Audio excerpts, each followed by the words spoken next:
Sa maraming taon na lumipas, nasa paniniwala pa rin ng ilan ang tungkol sa misteryong mga pangyayari na nangyari noong ilang siglo na ang nakakaraan.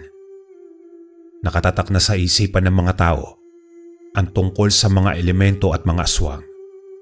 At ito ay mananatili sa ating kultura at paniniwala. Mapagpalang araw po sa iyo, Kuya Proy. Maraming salamat ho at pinaunlakan ninyong basahin itong aking pinadalang kwento sa inyo. Itago niyo na lamang po ako sa pangalang Elmer.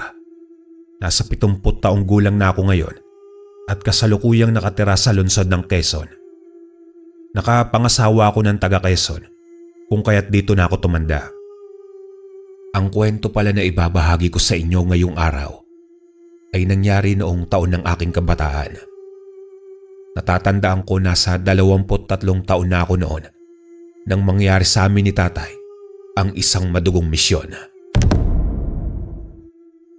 Nga pala, bago ko ilad sa inyo ang pangyayaring iyon, ay kailangan ko munang balikan ng iilang mahalagang detalye kung bakit iyon nangyari sa amin ni tatay. Tubong Batangas sa mga magulang ko. Hindi sila nakapagtapos ng pag-aaral, kung kaya't pagiging magsasaka ang kanilang hanap buhay para mapakain nila kami sa pang-araw-araw at matustusan ang pag-aaral namin magkakapatid. Pero dahil sa ako ang panganay, ay hindi ko na pinagpatuloy ang pag-aaral ko. Sa halip ay mas pinili ko na tumulong kina nanay at tatay sa pagsasaka sa bukid. At ang mga kapatid ko na lamang ang pinag-aral namin. Na sana kahit papano ay may makapagtapos man lang sa aming pamilya at nang hindi na kami kutyain ng pamilya ni nanay at tatay na mayroon sa buhay. Tumatak talaga sa isipan ko ang mga sinabi nila na kahit ano raw ang mangyari ay hindi kami aaahon sa hirap at mamamatay na lamang daw kaming mahirap. Hindi na lamang namin sila pinatulan dahil ang turo sa amin ni nanay at tatay na maging marespeto sa kapwa kung kaya't pinalampas namin ang bagay na iyon. Bukod sa pagsasaka ay may isa pang bagay kung saan magaling si tatay. Iyon ay magaling siyang antingero sa aming baryo. Subalit ang kakayahan na iyon ni tatay ay isa lamang lihim sa lahat maliban sa aming pamilya niya. Hangang-hanga ako kay tatay sa tuwing nag-eensayo siya sa aming likuran ng bahay. Kaya naman pinangarap ko noong bata pa ako na gusto kong maging isang katulad niyang antingero. Mas lalo ko pa siyang hinangaan nang malaman ko na ang trabaho ng antingero ay panatiling nasa maayos na kalagayan ng buong nayon. Nalaman ko na siya ang tumutugi sa mga masasamang elemento at mga aswang na walang ibang ginawa kundi ang magasik ng lagim sa buong baryo. Iyon ang ikinagalit ni tatay dahil ang aswang ay isang mabangis na klase na kalaban ng mga tao. Madalas na biktima ng mga ito ay mga tao. Kinukuha ng mga ito ang puso, atay at laman loob. Halos masuka ako noon nang ikinuwento ni tatay ang lahat sa akin. Kaya kailangan ko raw maging matapang para ipagtanggol ang mga mahal namin sa buhay mula sa mga aswang na mababangis. Hangang-hanga ako sa ginagawa ng aking tatay Benjo. Kaya naman nagpaturo ako sa kanya kung paano ang pakikipaglaban. Noong una ay ayaw ni tatay na sundin ko ang yapak niya dahil delikado ang pagiging isang antingero. Pero dahil sa matigas ang ulo ko ay hindi ako nakinig sa kanya. Pinilit ko siya na turuan ako at ipakilala sa akin ang kanyang tinataglay ng mga anting-anting. Sinabi sa akin ni tatay na dahil daw sa mga anting-anting na iyon ay naging malakas siya at natatalo niya ang mga kalabang aswang at mga elemento. Marami akong natutunan kay tatay at lahat ng mga itinuro niya sa akin ay isiniksik ko sa aking isipan. Kaya bata pa lamang ako ay sinanay na ako ni tatay na makipaglaban at ipagtanggol ang mga taong inaapi. Tinuruan niya rin ako na ugaliing tumulong sa aming kapwa na nangangailangan ng tulong. Noong nagbinata na ako ay isang mahalagang regalo ang ibinigay sa akin ni tatay. Isang malakas na anting-anting na pinakaiingatan niya, ang anting-anting ng agila.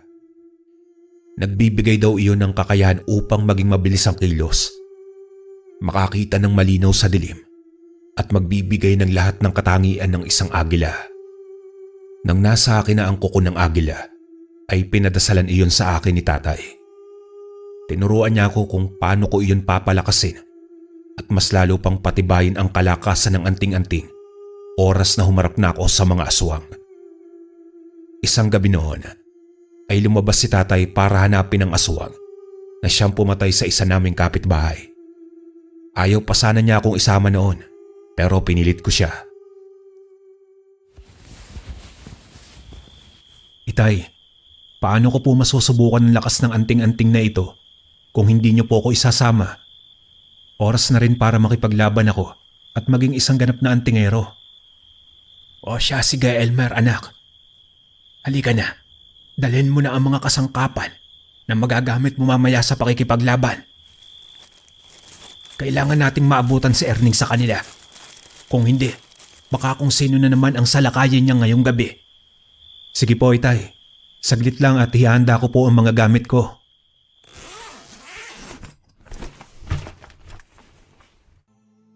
Nagmamadali naman akong pumasok sa loob at naghanda ng mga gamit na dadalhin ko para sa pakikipaglaban namin ni tatay. Noong matapos ako ay tumungo na ako sa balkonahe kung nasan si tatay na naghihintay sa akin.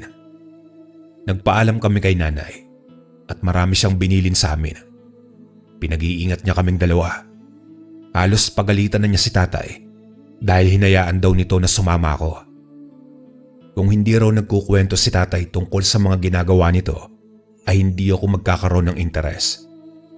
Tawang-tawa naman ako sa kanila habang umiiling nang hilahin na ako ni tatay palabas ng aming bahay. Pagkatapos noon ay tumungo kami sa kabilang gubat kung saan patungo sa kabilang baryo. Malayo pa ang nilakad namin ni tatay bago kami nakarating sa baryo kung saan nakatira si Erning. Tumambay kami ni tatay sa isang tindahan ni Aling Nina. Bumili si tatay ng tabako at nagsindi.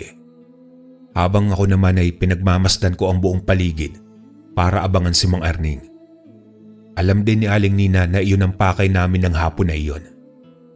Sinabi niya sa amin na umalis daw kaninang umaga si Erning at hanggang sa mga sandali na iyon ay hindi pa raw ito nakakabalik. Hinuha ni tatay ay may pinuntahan ito sa kabilang bayan o kaya ay nakipagkita ito sa kauri. Elmer anak, mag-iingat ka ha. Sabihin mo ako kapag nakita mo si Erning. Kailangan natin siyang masundan agad. Hindi siya pwedeng mawala sa paningin natin. Opo itay. Sasabihin ko kapag nakita ko po siyang dumaan. Nagtagal ng ilang sandali ang paghihintay naming dalawa ni tatay hanggang sa makita ko na si Erning. May dala-dala siyang isang sako. Panaka-naka ang tingin niya sa buong paligid. Nawari bang sinisigurado niya na walang makakakita sa kanya. Tinapik ko si tatay sa kanyang balikat. Saka bumulong sa kanya na nakita ko na si Erning. Nang pumasok na ang lalaki sa loob ng gubat, ay agad naman kaming tumayo ni tatay at sinundan namin ang lalaki. Bigla na lamang uminit ang anting-anting na aking suot. Hinawakan ko iyon sa kahinaplos-haplos. Nagsimula na rin akong magdasal nang unti-unti nang dumidilim ang paligid. Nasa unahan ko si tatay at ako ang nasa hulihan. Kasalukuyan pa rin naming sinusundan si Erning. Ilang sandali pa ay huminto siya at lumingon sa aming dalawa ni tatay. Kumaway at ngumiti sa kanya si tatay, dahilan para magtuloy sa paglalakad si Erning. Pero ang mga hakbang niya sa mga sandali na iyon ay mabibilis na. Wari bang gusto na niyang makalayo mula sa amin. Pero mas binilisan din namin ni tatay ang paglalakad hanggang tumigil si Erning sa kanyang paglalakad at hinarap na kaming tuluyan ni tatay. Ngumiti siya at binitawan ng sako na kanyang daladala. Umiling pa siya ng ilang beses na parang hindi makapaniwala.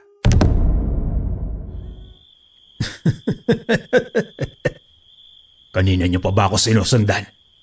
Ano ang kailangan ninyo sa akin? Nais ka lang sana naming makausap, Erning. Tungkol sa mga bagay-bagay. Alam mo na siguro kung ano ang ibig kong sabihin. Hindi ko alam ang pinagsasasabi mo, Benjo. Alam ko na isa kang antingero at yang anak mo. Pero hindi ibig sabihin nun, rerespetuhin ko na kayo. Hindi ko naman hinihingi ang respeto mo, Erning. Ang gusto ko lang ay itigil mo na ang ginagawa mo. Ano ang ibig mong sabihin, Benjo? Alam mo na ang ibig kong sabihin, Erning. Ang pagkitin mo sa mga tao. Sino na naman ang pinagpalit mo sa kapwa mo? Tumawa ng malakas si Erning habang umiiling-iling. Napatingin siya sa sako na kanyang dala. Hindi niya pinansin ang sinabi ni tatay. Sa halip ay kinuha niya ang sako at sa kanya kami tinalikuran ni tatay. Huwag niyo nang subukan na pigilan ako, Benjo. Hindi niyo alam kung ano ang gusot na pinapasok niyo. Tinignan ko si tatay nang hindi siya gumalaw sa kinatatayuan niya. Para bang hinayaan niya lang na makalayo sa amin si Erning ng mga oras na iyon. Tinanong ko siya kung bakit hindi namin sinundan si Erning at hinayaan na umalis ito. Sinagot naman ako ni tatay na pupuntahan namin si Erning sa bahay niya. Kung hindi raw ito madadaan sa pakiusap, ay kailangan daw namin itong daanin sa daas. At kung lumaban si Erning, yun na raw ang pagkakataon na patay namin ito. Sumunod naman ako kay tatay patungo sa bahay ni Erning. Alam namin na naghahanda na si Erning sa aming pagdating, kaya humanda na rin kami ni tatay. Nasa bakuran na kami ng bahay ni Erning nang lumabas siya. Tumawa na naman siya ng malakas nang makita niya kami ni tatay na naroon. Pinipili niyo talagang may mangyari sa inyong masama na mag-ama, ano? Nakikiusap na kami sa iyo, Erning. Matagal na. Natigilan mo na ang ginagawa mo. Napiliin mo ang mabuhay ng tahimik. Pero ayaw mong magbago. Kung akala mo madadaan mo ako sa pakiusap mo, tulad sa iba pang kinausap mo, Benjo, wes ibahin mo ako. Hindi ko sila katulad. Magkaiba kami ng paniniwala at prinsipyo. Kung ganoon, Erning, wala na kaming pagpipilian ng anak ko, kundi ang pigilan ka at kalabanin. Hinihintay ko rin na dumating ang pagkakataon na ito, Benjo. Malakas na isinara na Erning ang pinto ng kanyang bahay pagkatapos niyang pumasok sa loob. Ilang sandali pa ay lumabas siya na walang suot na pang-itaas. Tinapik ako ni tatay sa aking balikat. Yun na ang hudyat na kailangan na namin maganda sa magiging atake ni Erning sa amin. Kinuha ko ang aking maliit na punyal sa kabuntot ng pagi. Si tatay naman ay kinuha ang kanyang mahabang itak at ampana. Ilang sandali pa ay malakas na nagdasal si tatay na sinabayan ko naman. Tawang-tawa si Erning habang unti-unting lumalapit sa amin. Tila pinagtatawa na niya ang pagdasal namin ng malakas ni tatay. Akala niyo ba ay masasagip kayo ng dasal na iyan? At masasagip kayo ng Diyos na pinaniniwalaan ninyo? Hindi. Ito na ang magiging katapusan ninyong mag-ama.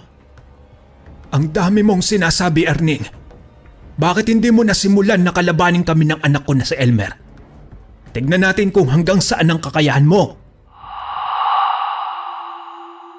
Nanlisik ang mga mata ni Erning nang marinig ang sinabi at paghamon sa kanya ni tatay. Nang tumama ang sinag ng buwang kay Erning, ay bigla na lamang nag-iba ang kanyang anyo. Umaba ang kanyang mga pangil. Umaba ang kanyang mga kuko. Naging pula ang kanyang mga mata at tinubuan ng itim na balahibo ang kanyang buong katawan. Para siyang isang mabangis na asong ulol sa mga sandaling iyon at napakahaba ng kanyang dila habang naglalaway. Umalulong siya ng malakas na tila nasisiya nang makita ang gulat sa amin ni tatay. Umigpit ang pagkakahawak ko sa aking punyal. Ramdam ko ang malakas na tibok ng aking puso. Noon ko lamang naramdaman ang ganoong kabasatan ng buhay ko. Nanginginig ang aking kamay habang nakatingin sa malaking itim na aso sa aming harapan ni tatay. Lumunok ako ng ilang beses at nilabanan ng takot na nararamdaman ko. Inisip ko sa mga sandaling iyon na hindi iyon ang oras para panghinaan ako ng loob. Kailangan kong labanan ang nararamdaman ko para masugpo ang mga katulad ni Erning sa aming baryo. Huminga ako ng malalim at hinintay na sumugod sa aming pwesto si Erning. Mabilis itong tumakbo patungo sa amin ni tatay. Sa sobrang bilis niya ay hindi namin siya napansin na nakalapit na pala siya sa aming harapan. Sa mga sandaling iyon ay hinawakan ko ang aking anting-anting at saka nagdasal ako sa aking isipan. Ipinikit ko ang aking mga mata at nang maramdaman ko na dumaloy na sa aking buong katawan ang kakaibang lakas mula sa anting-anting, ay iminulat ko na ang aking mga mata. Pagmulat ko ay hindi ako makapaniwala na sobrang linaw ng paningin ko sa dilim. Nasusundan ko rin si Erning na inaatake na si tatay. Sa mga sandaling iyon, alam ko na taglay ko na ang katangian ng isang agila. Mabilis akong tumungo kay Erning at hinablot siya. Tapos ay malakas ko siyang ibinalibag sa lupa. Umalulong siya ng malakas at galit na tumayo sa kahinarap ako. Ngumiti ako sa kanya. Saka hinintay kong lumapit siya muli sa akin. Si tatay naman ay pumuwesto sa likod ko at handa akong protektahan at tulungan oras na sumalakay si Erning. Lumipas ang ilang sandali at nakikipagpambuno na ako kay Erning. Nagpapalitan kaming dalawa ng suntok at sasipa. May pagkakataon din na inaatake niya si tatay at naglalaban sila. Hanggang sa tuluyan ng napagod si Erning. Dahilan para mampas siya ni tatay ng buntot ng pagi. Umalulong ng malakas si Erning na para bang malalagutan na siya ng hininga. Pinilit na tumayo ni Erning mula sa pagbagsak sa lupa pero hindi niya magawa. Nilapitan namin siya ni tatay nang nagpalit na siya ng anyo sa tao. Sinakal siya ni tatay sa may leeg. Sabihin mo sa akin, Erning, kung nasaan pa ang iba mong kasamahan, kung saan ka nakikipagpalit ng karne sa sako mong daladala. Wala akong sasabihin sa inyo. Wala kayong makukuhang impormasyon sa akin.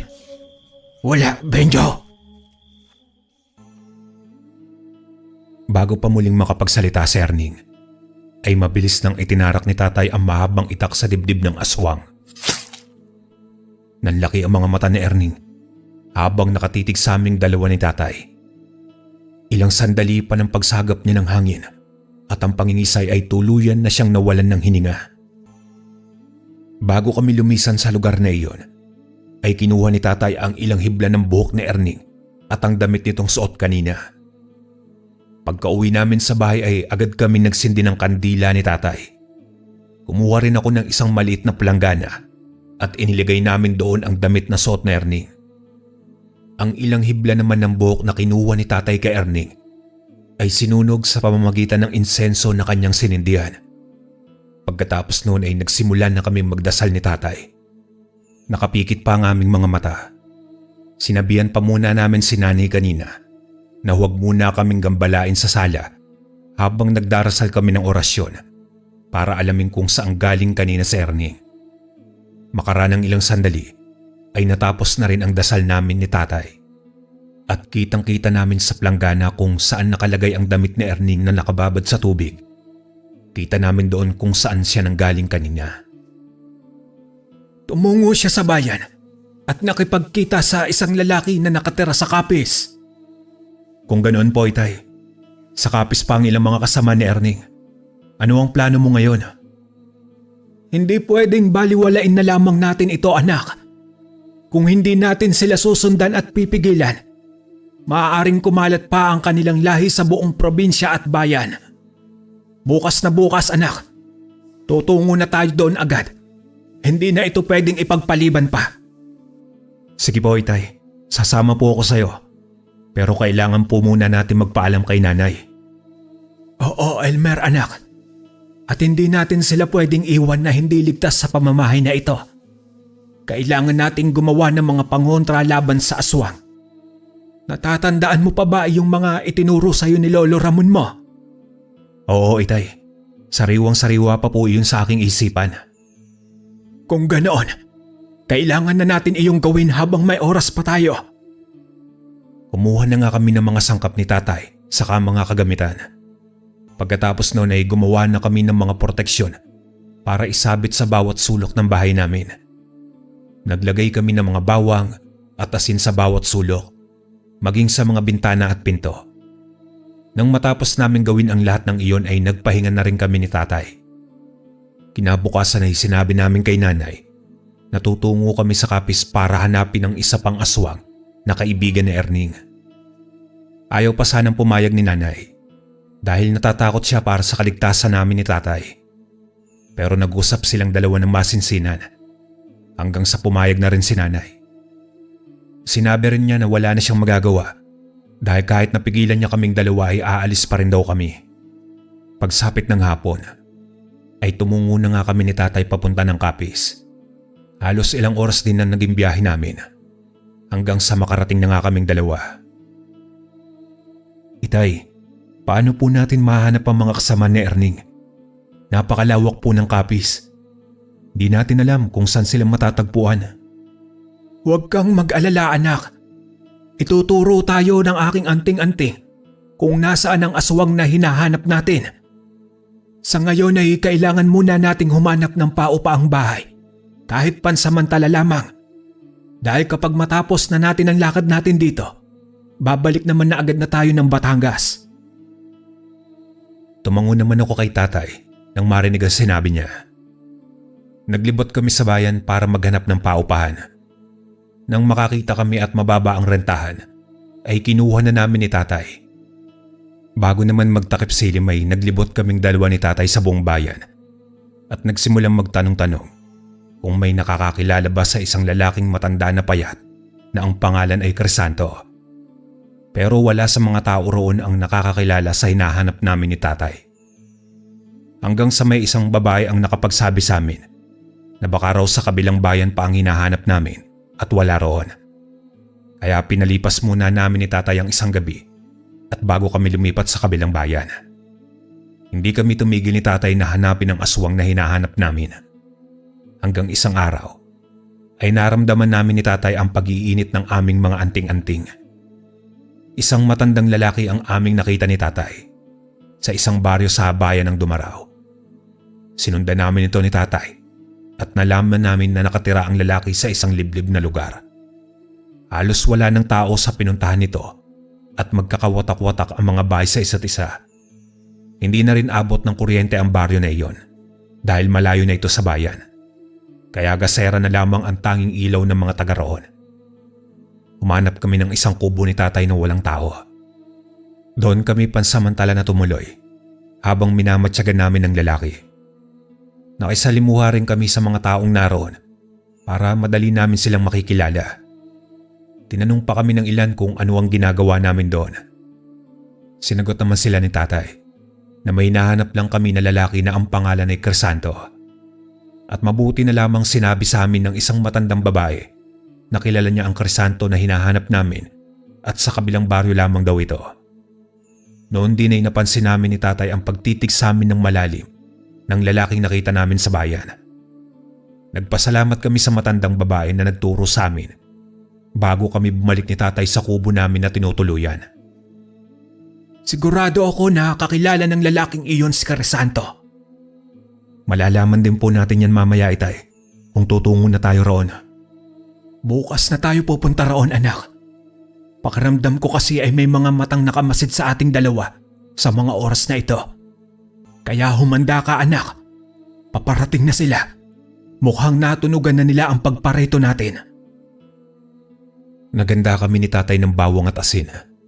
Naganda rin kami ng mga kagamitan na magagamit namin na siyang pamatay sa aswang. Pagsapit ng 10:00 ng gabi ay wala na halos na ilaw sa buong baryo at siga na lamang sa aming kubo ang natira. Ilang sandali pang pagdarasal ay nakarinig na kami ni tatay ng sunod-sunod na alulong ng mga aso. Nakarinig din kami ng mga yabag sa labas. Base sa pandinig ko ay nasa bilang 10 silang lahat. Ilang sandali pa ay nakarinig na kami ni tatay ng malakas na kalabog sa bubong ng kubo. At dahil sa kalumaan ay lumusot sa bubungan ng aswang at bumulusok siya hanggang sa lupa. Kinuha ko ang punyal saka ang buntot ng pagi at lumabas ng bahay. Sumunod naman si tatay sa akin. Nagulat na lamang kaming dalawa na may mga nakaabang na sa aming mga aswang. Nasa bilang 10 silang lahat at napapalibutan na nila ang kubo. Nakita namin ang lalaki na kaninang nakatingin sa amin ni tatay. Katabi niya ang isang matandang aswang na siyang hinahanap namin na si Crisanto. Tumawa ang matanda habang nakatingin sa amin. Malalim ang tingin na ibinigay niya sa amin.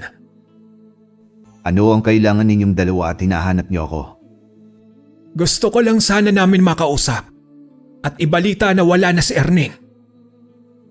Umigting ang panga ni Crisanto nang marinig niya ang sinabi ni tatay. Pinipigilan niya ang galit at pinakalma ang sarili sa mga sandaling iyon.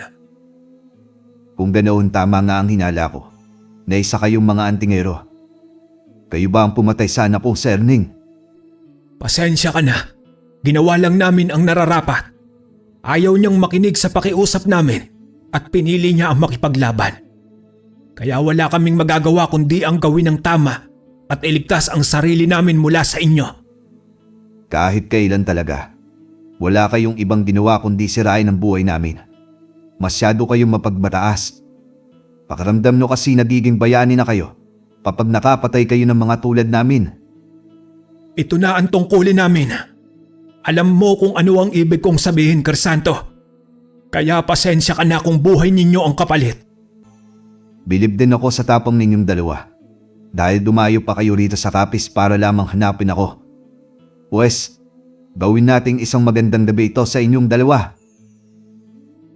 Kumuyom ang kamay ni Crisanto dahil sa galit. Tinawag niya ang mga kasama niya at inutusan ng mga ito na patayin kami ni tatay. Pagkatapos niyang sabihin iyon sa kanyang mga kasama, ay umalis na rin si Crisanto. Hindi namin alam ni tatay kung natakot ba siya sa amin o baka may pinaghahandaan ang mga ito. Agad namang sumugod sa amin ng mga aswang. Pinalibutan nila kami ni tatay. Habang ako naman ay hiniyahampas-hampas ko sa ere ang hawak ko na buntot ng pagi. Habang maigpit naman ang hawak ko sa isang punyal. Nakahanda na ako sa isang matinding labanan. Sunod-sunod naman nagsialulungan ng mga aswang habang patungo sa aming pwesto ni tatay. Pilit nila kaming pinagkakakalmot gamit ang kanilang mahahabang kuko. Pero agad naman namin iyong naiiwasan. O kaya ay sinasangga namin ng hawak naming punyal ang kanilang mga atake. Hindi nila kami tinigilan at pinagtulungan nila kaming dalawa ni tatay. Pero hindi naman kami nagpatalo at nakipaglaban din kami sa kanilang lahat. Nang makaharap ko ang isa sa kanila, ay mabilis ko siyang hinampas ng buntot ng pagi. At dahil sa anting-anting ay mabilis kong naiwasan ang mga atake niya kahit gaano pa siya kabilis. Malinaw ang paningin ko ng gabing iyon, kaya halos dalawa na agad ang napatay ko ng mga kasama ni Crisanto. Abala ko sa pagsuntok sa isang aswang na payat nang marinig kong sumigaw ng malakas si tatay. Nang lingunin ko siya, ay nakita ko na sinasakal siya ng isang aswang na mataba. Agad akong kumilos at lumipat sa kinaroroonan ni tatay. Sinipa ako ng malakas ang nakadagan na aswang sa kanyang tiyan. Tapos ay tinulungan ko na makatayo si tatay at tinapik ko siya sa kanyang likuran. Hindi ko alam, anak. Pero pakiramdam ko may panlaban sila sa aking anting-anting. Kaya hindi ko sila matalo-talo. Kung ganoon, Itay, huwag kang mag-alala. Hinding-hindi kita pababayaan. Kailangan na natin silang matalo, Elmer, anak. Para mapuntahan na natin si Crisanto.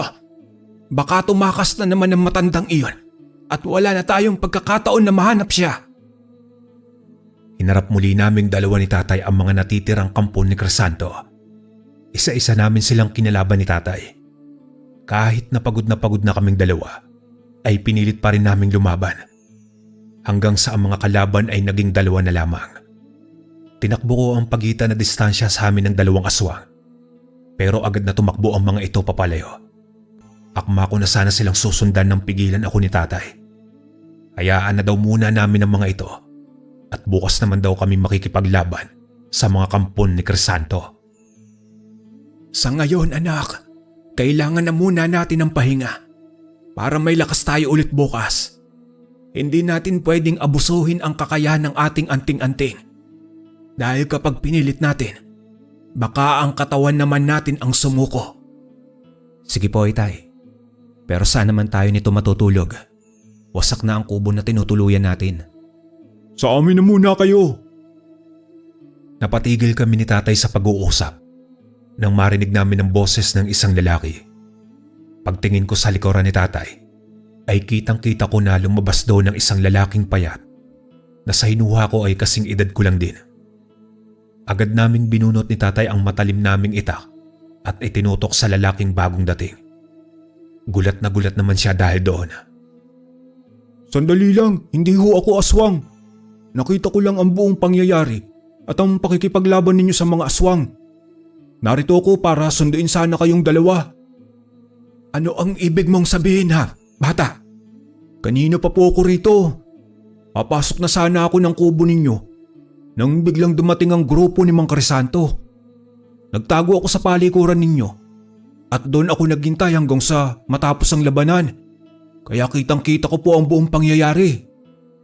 Ano naman ang kailangan mo sa amin, bata? Diretsahin mo na kami ng anak ko. Huwag ka nang marami pang sinasabi riyan. Gusto po kayong makausap ng Lola Grace ko. May sasabihin daw siya sa inyo na importante. Kung ano man po yun, siya lang ang makapagsasabi. Kung ganoon, iyo, dalhin mo kami sa kanya. Nang pagkakataong iyon ay pinigilan ko pa si tatay na baka patibong lang iyon ni Crisanto. Pero umiling sa akin si tatay at inakbayan niya ako. Sinabihan niya ako na kailangan ko raw magtiwala. Pero sabi niya rin sa akin na kailangan ko rin mag-ingat. Sumama nga kami kay Pilo. Ilang metro pa ang nilakad namin hanggang sa makarating kami sa ibaba ng bundok sa isang patag na lugar nakatira si Pilo. Pagdating namin sa kanilang kubo ay agad niyang pinakilala sa amin si Lola Grace. Nalaman namin ni tatay na isa pala itong albularya at nabalitaan niya kay Pilo ang nangyari doon sa itaas ng bundok. Sinabi rin ni Lola Grace na matagal na raw niyang gusto na patayin si Crisanto at ang kampon nito. Pero masyado raw na mailap ang matandang aswang. Kaya nang marinig niya raw na may dayong antingero na napadpad sa kanilang baryo, ay agad niyang pinapunta sa amin si Pilo. Dagdag pa sa amin ni Lola Grace. Handa raw siyang makipagtulungan sa amin ni tatay. Matigil lang daw ang kasamaan ni Crisanto sa bayan na iyon. Hindi naman kami tumanggi ni tatay sa alok na iyon ni Lola Grace. Tuwang-tuwa pa nga kami ni tatay dahil kahit papano ay may katulong kaming albularya para labanan si Crisanto. Kaya naman bukas na bukas raw ay magpaplano kami kung paano pabagsakin si Crisanto at ang mga kasama nito. Pagkatapos ng pag-uusap ay inihatid na kami ni Pilo sa magiging pansamantalang silid namin ni tatay. Inayos ni tatay ang mga gamit namin sa loob ng silid.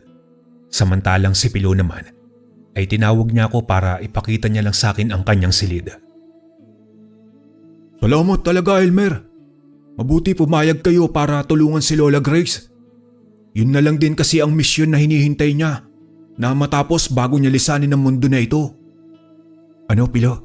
Tama bang narinig ko? Lisanin ang mundo? Kailan at bakit? Oo, Elmer. Ganoon yata talaga ang mga albularya. Hindi ko rin alam kay Lola kung bakit ganoon ang tungkulin niya. Ayaw ko pa sana siyang lumisan dahil gusto ko pa siyang makasama ng matagal. Siya na lang din ang mayroon ako. Paano na lamang kung pati siya ay mawawala? Kung iyon talaga ang nakatadhana kay Lola Grace, wala na tayong magagawa, Elmer. Pero subukan mo magdasal. Baka ibigay ng Diyos ang kahilingan mo. Kung ano man ang mangyayari sa mga susunod na araw, tatanggapin ko na lang. Pero salamat dito nandito kayo ng tatay mo at handang tumulong para wakasan na ang kasamaan ni Crisanto. Tinapik ko sa balikat si Pilo sa kanginitian. Marami pa kaming pinag-usapan na dalawa bago ako tumungo sa silid. Naabutan ko ng tulog si tatay, kaya tumabi na lamang ako sa kanya at tumulog. Kinabukasan, maaga pa lang ay gising na sila Lola Grace at Pilo. Sinimulan na rin namin pagplanuhan ang pagpunta sa teritoryo ni Crisanto. Dinasalan ni Lola Grace ang mga anting-anting namin para mas lalo itong lumakas at hindi kami agad-agad basta matatalo ng mga aswang. Pagkatapos namin kumain ng tanghalian, ay nagsimula na kami maganda ng aming mga gamit na dadalhin sa kabilang bundok. Nang paalis na kami ni tatay at ni Lola Grace, ay pinigilan kami ni Pilo. Gusto niyang sumama sa amin, pero mariin siyang tinanggihan ni Lola Grace. Ngunit makulit itong si Pilo, kaya sa huli ay sinama na rin siya ni Lola Grace. Tuwang-tuwa naman si Pilo dahil doon. Elmer, ipangako mo sa akin na huwag mong pabayaan si Lola Grace.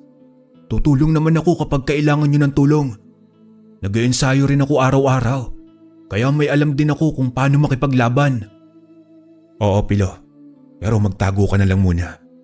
Saka ka na lang tumulong sa amin kapag kailangan na talaga namin ng tulong na tatlo. Pero kapag hindi pa, Huwag na huwag kang lalabas sa pagtataguan mo mamaya. Sige Elmer, basta ipangako mo sa akin na hindi mo pababayaan si Lola Grace. Tumango ako sa kanya at inakbayan. Nais kong iparating sa kanya na wala siyang dapat na ipag-alala dahil gagawin ni tatay ang lahat. Masiguro lang na walang mangyayaring masama kay Lola Grace. Hanggang sa umakyat na nga kami sa bundok at halos nasa kalahating oras ang paglalakad namin.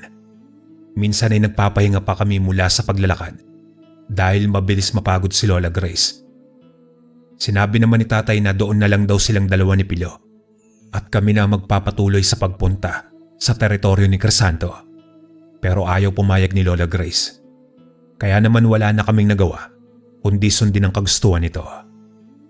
Ilang sandali pa ay nagsalita si Lola Grace at sinabi nito na nakarating na kami sa teritoryo nila Crisanto.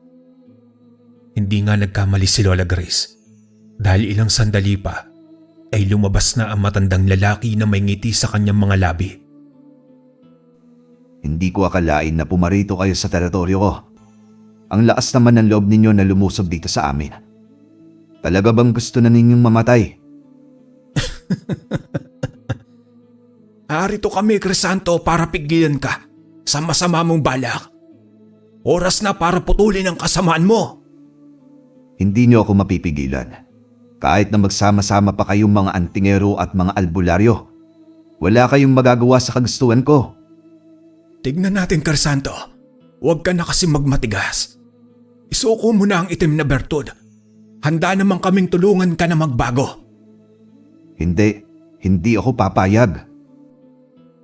Malakas na umalulong si Crisanto. Naglabasan ng mga kampon niya na mukhang nasa 20 ang bilang. Unti-unti silang nagpalit ng anyo habang si Crisanto ay umakyat papasok sa kanyang bahay. Hinayaan na naman niya ang mga kampon niya na kalabanin kami. Hindi rin kami makapaniwala na napakarami nilang mga aswang na nagtatago sa bundok. Mabilis na umatake ang mga kasama ni Crisanto. Mabuti na lamang at naging handa kami at naiwasan namin ang kanilang mga mahahabang kuko. Nagsaboy ng asin at bawang si Lola Grace. Sigaw ng sigaw ang mga aswang na nasabuyan niya. Nangisay ang mga ito sa lupa at para bang umiiyak ang mga ito at galit na galit. Hindi naman ako umalis sa tabi ni Lola Grace dahil nangako ko kay Pilo na babantayan ko ang lola niya. Nang may sumugod na aswang sa amin ay agad ko itong sinipa sa dibdib. Kaagad naman itong bumagsak sa lupa at agad ko itong dinaganan sa dibdib at itinali ko ang buntot ng pagi sa kanyang leeg. Nagpumiglas ang nilalang mula sa akin pero hindi ko siya hinayaan na makawala. Nanlaban siya at sinubukan akong kalmutin sa aking braso pero pinagsusuntok ko siya hanggang sa tuluyan nang hindi huminga ang aswang. Tumayo ako at muling bumaling kay Lola Grace. Hingal na siya sa mga sandaling iyon. Tinignan ko si tatay at nananatili siyang malakas dahil nakapagpahinga kami kagabi at kaninang umaga. Hanggang sa may sumugod ulit na aswang at si tatay na ang humarang dito at nakipaglaban. Nanlaki ang mga mata nang makita ang isang aswang na pasugod sa likuran ni Lola Grace. Mabuti na lamang at mabilis akong kumilos at agad kong nabuhat si Lola Grace bago pa man bumaon ang mahahabang kuko ng aswang sa kanyang likuran. Pagbitaw ko sa kanya ay agad kong sinipa sa dibdibang aswang. Tumilapon siya sa may kakahuyan at bumagsak sa lupa. Pero agad din naman siyang tumayo at mabilis na tumakbo papunta sa kinaroroonan ko. Hinugot ko ang maliit na punyal sa aking baywang at itinara ko iyon sa dibdib ng aswang nang makalapit siya sa akin. Tuwang-tuwa kami ni Lola Grace at tatay nang mapabagsak na namin ang halos nasa 8 ng aswang. Nakipaglaban pa kami sa ilan at napaslang din namin ang mga ito. Subalit napatigil kaming tatlo nang makarinig kami ng malakas na sigaw ni Pilo. Kasunod ng malakas na sigaw na iyon ni Pilo ay ang malakas na tawa ni Crisanto. Napatigil kami sa pakikipaglaban sa mga kampo ni Crisanto nang makita namin si Pilo na kanyang hawak-hawak sa leeg. Sinasakal niya si Pilo gamit ang kanyang braso. Huwag ninyo akong alalanin. Ayos lang ako. Kaya ko ang sarili ko. Ang intindihin nyo ay ang patayin ng mga aswang na yan. Kasama na itong pinuno nila. Tumahimik ka kung ayaw mong patayin na kita agad. Ano? Hindi pa ba kayo titigil na tatlo? Kung hindi kayo titigil, mamamatay itong kasama nyo. Mamamatay itong apo mo, Grace. Walang iya ka talaga, Crisanto. Nandadami ka pa ng iba. Natatakot ka bang matalo ka namin? Kung kaya humanap ka ng patibong na sa tingin mo ay makapagpapapanalo sa'yo? Wala kayong pakialam. Marami kayong pinatay na kasamaan ko. Kaya dapat lang na may kapalit. Malakas na sumigaw si Lola Grace nang makita niya na ibabaon na ni Crisanto ang kanyang mahabang kuko sa leeg ni Pilo. Pero bago pa nagawa ni Crisanto ang masama niyang balak kay Pilo, ay agad na akong kumilos ng mabilis. Hinila ko si Pilo palayo kay Crisanto dahil sa tulong ng aking anting-anting ay mabilis akong kumilos kung paano kabilis lumipad ang isang agila. Ayos ka lang ba, Pilo? Oo, Elmer. Ayos lang ako. Hindi ako papayag na mananalo kayo. Magbabayad kayong lahat sa ginawa ninyong pagdambala sa teritoryo namin. Agad kong hinila si Pilo patungo kina Tatay at Lola Grace. Samantalang isang anting-anting ang ipinasuot ni Lola Grace kay Pilo. Hindi na ako nagtanong kung anong anting-anting iyon. Sa halip ay bumalik na ako kay Crisanto. Kitang-kita ko kung paano siya tumingala sa langit sa maliwanag na bilog na buwan. Umalulong ng malakas si Crisanto na nagpatindig sa aming mga balahibo. Pagkatapos nun ay rinig namin ang sunod-sunod na alulong din ng mga natitira niyang kampon ng mga aswang. Tinawag kami ni Lola Grace at inaya na magdasal kami ng malakas. Kailangan na rin daw namin kumilos habang umaalulong ang mga aswang. Dahil kapag hinintay pa raw namin na magpalit ng anyo ang mga ito, ay paniguradong hindi na raw namin basta-basta na matatalo ang mga ito. Lalo daw at humihingi na ang mga aswang ng lakas ng buwan. Inisa-isa naming pinagsasaksak ng punyal ang mga kasama ni Crisanto. Pero ang ilan sa kanila ay agad na kumilos kaya hindi namin napaslang. Napalabang kami sa mga ito at nakipagpambuno. Nang matapos na silang umalulong, ay bumaling na sila sa aming kasama ni Crisanto. Gulat na gulat ako nang bigla niya akong hampasin ng kanyang kamay dahilan para tumilapon ako sa may kakahuyan. Hindi ko inaasahan ang kakaiba niyang lakas sa mga sandaling iyon. Tumayo ako mula sa pagkakabagsak ko sa lupa at binalingan si Crisanto. Ganoon na lamang ang kaba kong naramdaman nang makita ko siyang sakal-sakal na sa leeg si Tatay. Kaagad naman akong kumilos ng mabilis at tinakbo ko ang kinaroroonan niya. Sinipa ko siya ng malakas nang makarating na ako sa kanyang pwesto. Agad ko siyang sinundan ng sumadsa dito sa lupa. Dinaganan ko siya at pinagsususuntok sa kanyang muka. Inugot ko ang maliit kong punyal sa aking bewang. Akma ko na sana siyang sasaksakin nang mahawakan niya ang aking kanang kamay. Pinigilan niya ako na saksakan siya. Naglaban ang lakas naming dalawa hanggang sa hindi ko na malaya na sinuntok niya ako sa panga. Yun ang dahilan kung bakit tumilapon ako sa lupa. Pero agad din naman akong nakabawi at tumayo mula sa aking pagkakabagsak. Agad kong sinugod si Crisanto at muli akong nakipaglaban sa kanya. Kahit napagod na ako at parang nawawala na ng lakas, ay hindi ako sumuko. Nakipaglaban pa rin ako. Hanggang sa dumating si Tatay at tinulungan niya akong pabagsakin ng aswang. Nagtulungan kami ni Tatay na wakasan na ang kasamaan ni Crisanto. Nakakatawa dahil nagtutulungan pa kayong dalawa para lamang paslangin ako. Ganun ba kayo kahina na dalawa? Wala ka na roong pakialam pa, Crisanto. Tapusin na natin ang laban. Kung iyon ang gusto ninyo, wala akong karapatan para tumanggi. Tumawa si Crisanto ng malakas at agad na tinakbo ang distansya na namamagitan sa amin. Nakipagpambuno kami kay Crisanto hanggang sa tuluyan na nga namin siya napaslang. Ibinaon ni Tatay ang mahaba niyang itak sa dibdib ni Crisanto dahilan kung bakit namin ito natalo. Naghihingalo ito nang bumagsak sa lupa habang nakatingin sa aming dalawa ni Tatay. Tinawag naman namin si Lola Grace para dasalan si Crisanto at makuha ang itim na bertud sa katawan nito. Agad naman na lumapit si Lola Grace kasama si Pilo. Dinasalan ni Lola Grace si Crisanto at makaraan ng ilang sandali ay isinuka ng lalaking aswang ang itim na bertud. Kinuha ni Lola Grace ang hawak kong punyal at dinasalan niya iyon. Pagkatapos ay ibinalik niya sa akin ang punyal na maliit. Sinabi sa akin ni Lola Grace na gamitin ko raw iyong punyal para mawasak ang itim na bertud.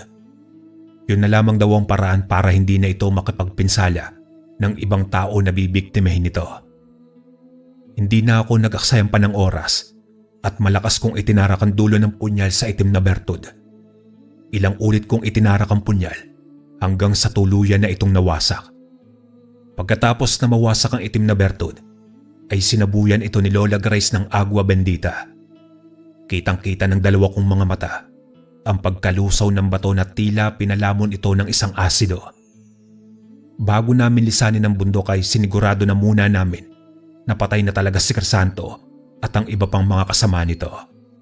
Pinasunog pa ni Lola Grace sa amin ni Tatay ang bangkay ni Crisanto para tuluyan na raw masigurado na hindi na ito mabubuhay. Sinigurado rin namin na maging abo na lamang ang katawan ni Crisanto bago kami tuluyang umalis. Bumaba kami ng bundok at bumalik sa bahay ni Lola Grace. Labis na pasasalamat ang natanggap namin mula sa matanda na hindi naman dapat. Sinabi naman ni Tatay na walang dapat ipagpasalamat sa ginawa namin, kundi tungkulin na namin iyon bilang isang antingero. Tawang-tawa naman si Lola Grace sa amin. Doon na muna niya kami pinatuloy ng isang gabi bago raw kami lumisan para bumalik sa amin. Hindi naman na kami tumanggi ni Tatay dahil pabor din naman iyon sa amin. Lalo na at kinabukasan ay malayo-layo pa ang biyahe naming dalawa. Tumungo ako sa kusina at tinulungan si Pilo na magugas ng plato pagkatapos namin kumain na 4. Maraming salamat talaga, Elmer. Tinupad mo ang pangako mo na protektahan si Lola Grace. Kung hindi dahil sa inyo ng tatay mo, baka napano na si Lola Grace. Wala kang dapat na ipagpasalamat sa amin ni Tatay Pilo. Ginawa lang namin kung ano sa tingin namin ang tama. Isa pa ay iisa lang din ang gusto natin, ang tapusin ang kasamaan dito sa mundo. Kaya nga saka iyan talaga dapat ang mangyari. Pero hindi talaga natin maiwasan na may mga masama talagang nakapalibot sa mundo natin. Tama ka, Pilo. Kaya sana ay palagi ka mag-iingat. Kayo ng lola mo. Salamat ulit, Elmer. Pero alam ko na alam mo na rin kung ano ang mangyayari kay Lola matapos ang mga susunod na araw. Tinapik ko sa balikat si Pilo. Nais kong iparating sa kanya na kailangan niyang magpakatatag kung wala na ang kanyang Lola Grace. Kinabukasan ay nagpaalam na nga kami kay Pilo at Lola Grace. Hinatid pa nila kami patungo sa bayan. Nagpasalamat muna kami ni Tatay sa kanilang dalawa bago kami tuluyang lumisan sa kanilang lugar. Pagkatapos na mahabang biyahe ay nakarating na nga kami ng bahay. Labis ang saya ni Nanay nang makita niya kami ligtas ni Tatay sa aming lakad. Mabuti raw at wala sa aming nangyari na masama dahil kapag mayroon daw ay hindi niya kakayanin. Nabanggit ko rin sa kanya ang tungkol kay Lola Grace at Pilo at tuwang-tuwa naman si Nanay sa kwento ko. Matapos ang buong pangyayari na iyon ay palagi na akong sumasama kay Tatay sa kanyang mga lakad. Palagi rin akong tumutulong sa kapwa para mapanatiling balanse ang mundo. Sa mga nangyari ay marami akong natutunan at mga aral na ibinaon hanggang sa aking pagtanda na hanggang ngayon ay dala-dala ko pa rin. Iyon ay ang katotohanan na walang makakatalo sa kabutihan at ang kasamaan ay palaging may hangganan. Hanggang dito na lang po ang aking kwento. Maraming salamat.